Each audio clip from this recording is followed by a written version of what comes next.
na ang pagiging lalaki para sa kanya ay kapag may bigote, may balbas, pag walang boobs, yung stereotypical look ng mga lalaki.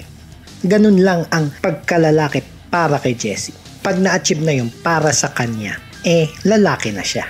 Wow! Kung kayo ba yung tatanungin, ano yung sagot nyo sa what is a man? Or yung what is a woman?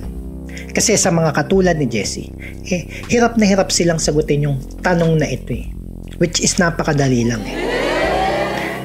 para ba kay Jessie? Ano ba yung ibig sabihin ng pagiging lalaki? Iba yung dating Pagka may bigote ka.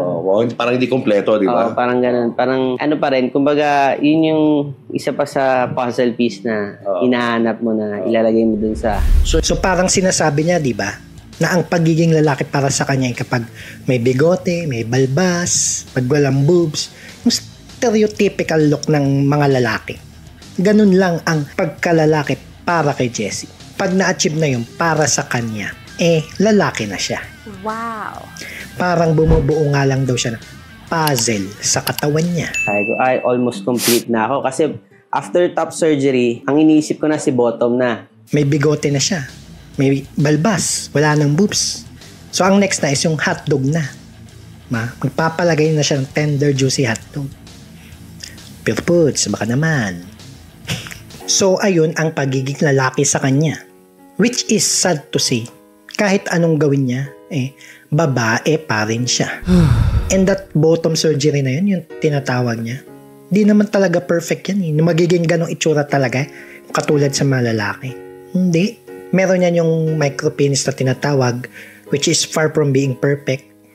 Or yung magko-construct sila ng parang ganun talaga, kukuha ng ibang skin graft sa ibang parte ng katawan niya, which is napakadaming complications and a lifetime maintenance na yun. Parang nasa experimental stage pa lang naman kasi ang ganyang klase ng operation Kaya parang ang dami pang side effects niyan, tulad ng pwede nang mawala yung sensation doon and infections, and may cases daw na pag masakit. Ouch! At marami pang iba. So para ka lang naglagay ng bagong sakit sa katawan mo. Just for what? Diba? Para lang masabi na, lalaki ako Sino yung tomboy? Gusto mo suntukan na lang Ganun ba?